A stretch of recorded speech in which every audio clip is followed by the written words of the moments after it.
박현경 기자의 인사이드 아메리카. 네, 요즘 각 가정마다 패키지가 많이 도착합니다. 이 연말이 돼서 그런지 온라인 쇼핑이나 또 선물로 이 패키지를 받아보는 경우가 늘어나기 때문인데요. 이럴 때 많이 증가하는 것, 함께 증가하는 것이 바로 패키지 도둑입니다. 더군다나 LA에서 패키지 절도가 가장 많이 발생한 곳이 바로 이곳 한인타운으로 나타나고 있습니다. 또 성격이 치매와 연관이 있을 수 있다라는 연구 결과가 나왔습니다. 이를 비롯한 치매에 관련된 여러 가지 연구 결과들에 대해서 알아보도록 합니다. 박현경 기자. 네, 안녕하십니까. 패키지 절도에 관한 소식부터 좀 이야기를 나눠보았으면 좋겠는데 이 시기가 되면은 이 패키지 훔쳐가는 그러한 뉴스가 끊이지 않고 나오고 있죠. 네, 안타깝지만 이번에도 또 안 하고 넘어갈 수가 없습니다. 지난 블랙 프라이데이 또는 사이버 먼데이에 온라인 쇼핑한 경우 이 주문한 물건들이 슬슬 도착하고 있을 텐데요. 이때 주의해야 하는 게 바로 패키지 절도입니다. 네. 받아보기도 전에 사라지는 경우가 상당수 있기 때문입니다. 네, 이런 패키지 절도가 평소에도 생기긴 합니다만은 12월이 되면은 더 그게 늘어나는 편이겠죠, 아무래도. 네, 12월엔 급증하는 편입니다. 급증이군요. 네, 통계 사이트 크로스타운이 오늘 LAPD 자료를 바탕으로 전한 바에 따르면 지난해 12월 LA에서는 429건 패키지 절도가 보고됐습니다. 네. 이게 그 한 달 전인 11월과 비교를 해보면 27%가 늘어난 것이고요. 예. 그 두 달 전인 10월과 비교해보면 무려 59%나 늘어난 수치입니다. 네. 12월에 패키지 절도가 급증한 게 유독 작년만 그랬던 건 아닙니다. 2020년과 2021년을 보더라도 모두 12월 패키지 절도 건수는요. 두 달 전보다 78% 이상 높았습니다. 그러니까 12월이 되면 확실히 이 패키지 절도가 엄청나게 기승을 부린다는 것 잘 알 수 있습니다. 보통 패키지 절도가 몇 건 정도 발생하는 편입니까? 보통 연말 시즌 외에 LA에서는 매달 200에서 250건 사이 그렇게 패키지 절도가 발생하고 있습니다.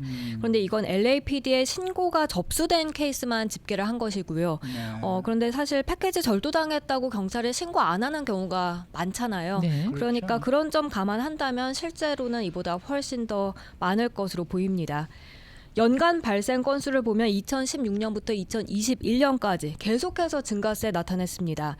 2016년엔 1000건도 채 안 됐는데 이게 2018년엔 1992건, 거의 2000건 가깝게 늘어났고요.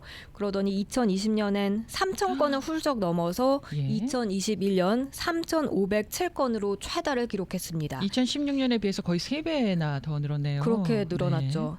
그리고 지난해는 이제 그보단 조금 줄어들어서 3,374건. 그렇게 해도 2021년 다음 두 번째로 많았습니다. 그리고 올해는 1월부터 11월 28일까지 집계한 자료에서 2,867건 패키지 절도가 일어난 걸로 파악됐는데요. 11월 말까지 집계니까 올 연말까지 이제 다 합치게 되면 3,000건은 훌쩍 넘기지 않을까 이렇게 보여집니다. 네. 혹시 그 패키지 절도가 주로 어느 곳에서 일어나는지 그 비율이 혹시 나온 게 있나요? 네, 보통 패키지 절도는 활짝 열려 있는 주택가에서 많이 벌어지고 건물 로비 출입문이 닫혀져 있는 잠기는 아파트나 콘도 안에서는 잘 일어나지 않을 것 같고 실제로도 좀 그런 편이긴 하지만 네. 그 비율에 있어서 큰 차이가 나는 건 아닙니다.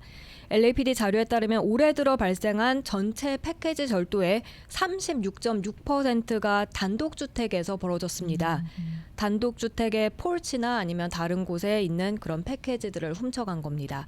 그런데 아파트나 건물, 이 콘도 건물의 메일룸에서 벌어지는 비율도 31.5%에 달했습니다.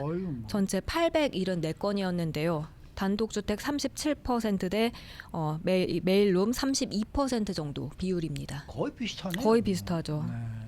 그런가 하면 LA 어느 지역에서 이 패키지 절도가 많이 발생하는지 통계도 나와 있는데 그것이 가장 많이 발생하는 곳이 바로 한인타운. 네, 참, 그렇습니다. 올해 들어서 이 패키지 절도가 가장 많이 발생한 곳이 바로 한인타운이었습니다. 지난달 28일까지 총 157건 신고가 접수됐는데요. 이게 LA 지역을 동네별로 따져봤을 때 가장 많이 발생한 겁니다. 이어서는 LA 다운타운이었습니다. 128건 집계됐고요. 세 번째 많은 지역은 또 LA 한인타운과 인접한 곳이죠. 웨스트레이크입니다. 네. LA 다운타운보다 3건 적은 125건 발생했습니다. 이어서 헐리우드 104건이고요.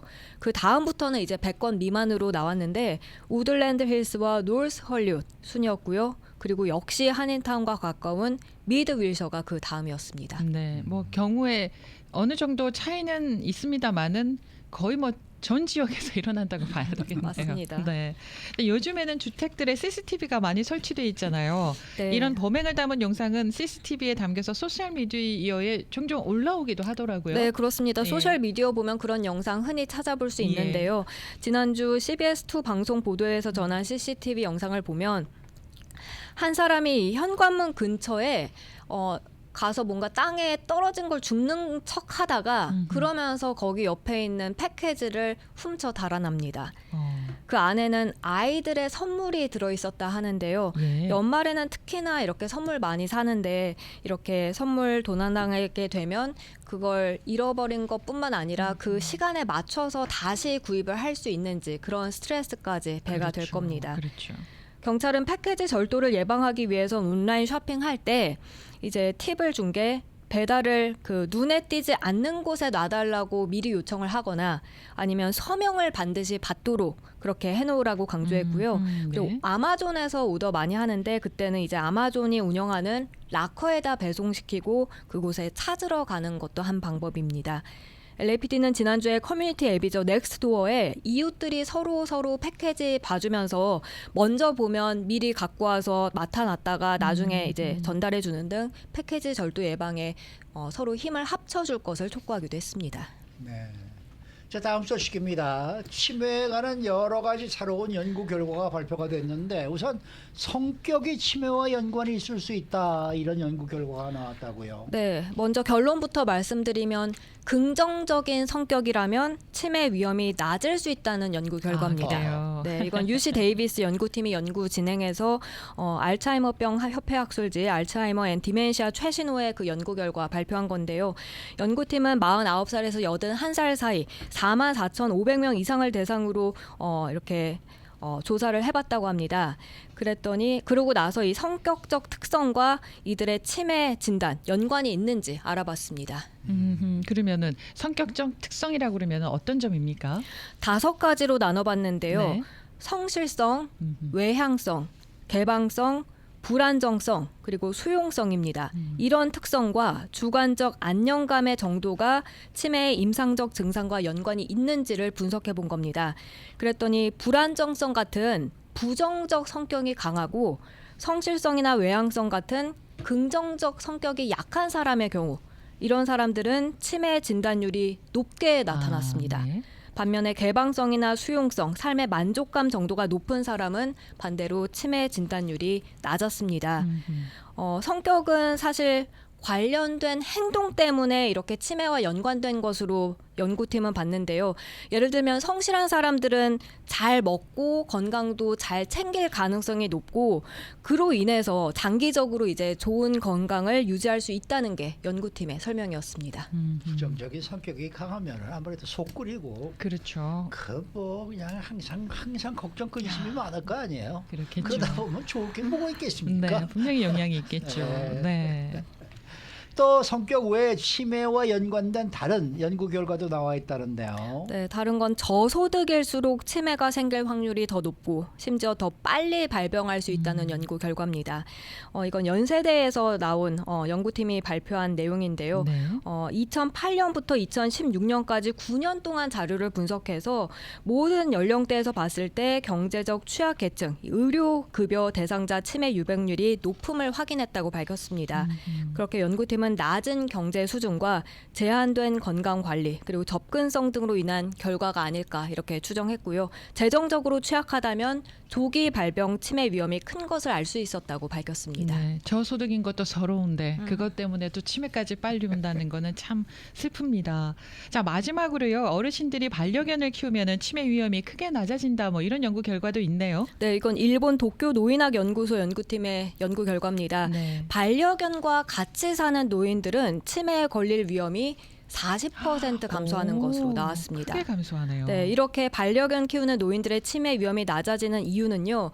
이제 노인들이 반려견 산책시키면서 몸을 움직이고 또 그러면서 이제 다른 사람들과 사회적 관계를 맺는 데 따른 것으로 보입니다. 그래서 반대로 말하면 이제 반려견 키우면서도 그냥 집 안에만 반려견 가둬놓고서 키운다면 이런 긍정적 효과는 경험하지 못한다는 설명이었습니다. 그렇군요. 반려견도 일찍 죽어요. 그러면 그렇네요. 그렇네요. 네, 많이 걸어야 돼요. 그러니까 결론이 몸을 많이 움직여야 많이 된다는 움직여야 얘기로 되네요. 결론이 나네요. 그렇네요. 네, 네. 많이 움직이십시오. 네. 네. 수고 많으셨습니다. 감사합니다. 박현경 기자였습니다.